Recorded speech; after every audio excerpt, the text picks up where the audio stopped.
ಅವರು PC ಮೋಹನ್ ಅವರು ನಮ್ಮ HD ಕುಮಾರಸ್ವಾಮಿ ಅವರನ್ನ ಭೇಟಿ ಮಾಡಿ ಇಲ್ಲ ಊಟನೂ ಕೂಡ ಮಾಡಿದಿರಿ, ಮಾತುಕತೆ ಆಡಿದಿರಿ.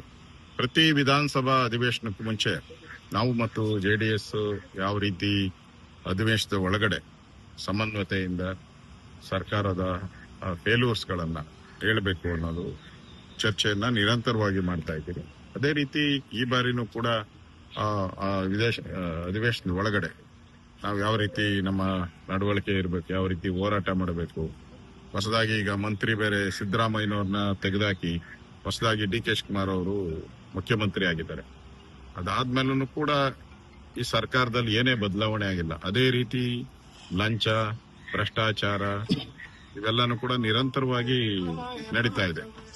ಈಗಾಗಲೇ ನೀವು ನೋಡ್ತಾ ಇದ್ದೀರಾ, ಮಂತ್ರಿಮಂಡಲ ರಚನೆ ಆಗಿ ಎಲ್ಲ ಮಾಜಿ ಮಂತ್ರಿಗಳು ಮತ್ತೆ ಶಾಸಕರೆಲ್ಲರೂ ಕೂಡ ಓಪನ್ ಆಗಿ ಹೇಳ್ತಾ ಇದ್ದಾರೆ, ಡೆಲ್ಲಿಗೆ ದುಡ್ಡು ಕೊಟ್ಟಿಲ್ಲ, ನಾವು ಮಂತ್ರಿ ಆಗಿಲ್ಲ ಅಂತ ಹೇಳಿ.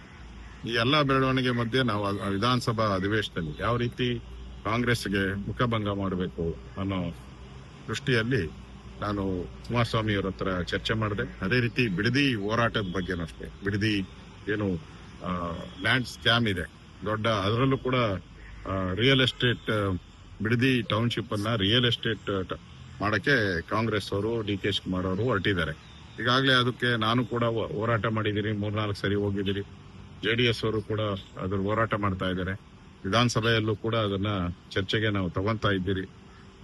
ಈ ಹೊರಗಡೆ ವಿಧಾನಸಭೆ ಹೊರಗಡೆ ಈಗಾಗಲೇ ಹೋರಾಟಗಳು ನಡೀತಾ ಇದೆ. ಎರಡೂ ಪಾರ್ಟಿ, ನಾವು BJP ಮತ್ತು JDS ಎರಡೂ ಕೂಡ ಪಾದಯಾತ್ರೆಗಳನ್ನ ಘೋಷಣೆ ಮಾಡಿದೆ. ಆದ್ರೆ ನಮ್ಮ ಈ ಸರ್ಕಾರವನ್ನ, ಕಾಂಗ್ರೆಸ್ ಸರ್ಕಾರವನ್ನು ಎದುರಿಸೋ ದೃಷ್ಟಿಯಿಂದ ನಾವು ಯಾವ ರೀತಿ ಹೋರಾಟ ಮಾಡಿದ್ರೆ ಒಳ್ಳೇದಾಗುತ್ತೆ ಅನ್ನೋ ದೃಷ್ಟಿಯಿಂದ ನಾನು ಅವ್ರ ಜೊತೆ ಚರ್ಚೆ ಮಾಡಿದ್ದೀನಿ. ಅದಕ್ಕೆ ನಾನು ಶನಿವಾರ ಕುಮಾರಸ್ವಾಮಿ ಅವರು ಬೆಂಗಳೂರಿಗೆ ಬರ್ತಾ ಇದ್ದಾರೆ.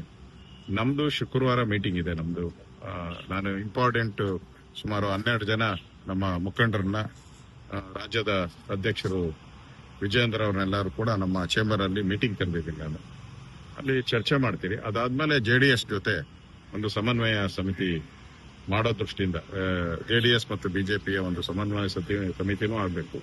ಅದೇ ರೀತಿ ಹೊರಗಡೆ ರಾಜ್ಯದಲ್ಲಿ ಯಾವ ರೀತಿ ಹೋರಾಟ, ಬಿಡದಿ ಹೋರಾಟವನ್ನ ಒಟ್ಟಿಗೆ ಮಾಡಬೇಕಾ ಹೇಗೆ ಅನ್ನೋದ್ರ ಬಗ್ಗೆನೂ ಶನಿವಾರ ನಾವು ಕುಮಾರಸ್ವಾಮಿ ಅವರು ಕೂತು ಚರ್ಚೆ ಮಾಡಿ ಒಂದು ಘೋಷಣೆಯನ್ನ ಮಾಡ್ತೀರಿ. ಅದಾದ್ಮೇಲೆ ನಮ್ಮ ಹೋರಾಟ ಇನ್ನೂ ಪ್ರಖರವಾಗಿ ಆಗೋ ರೀತಿ ಕೆಲಸ ಮಾಡ್ತೇವೆ. ಸರ್, ಬಿಡದಿ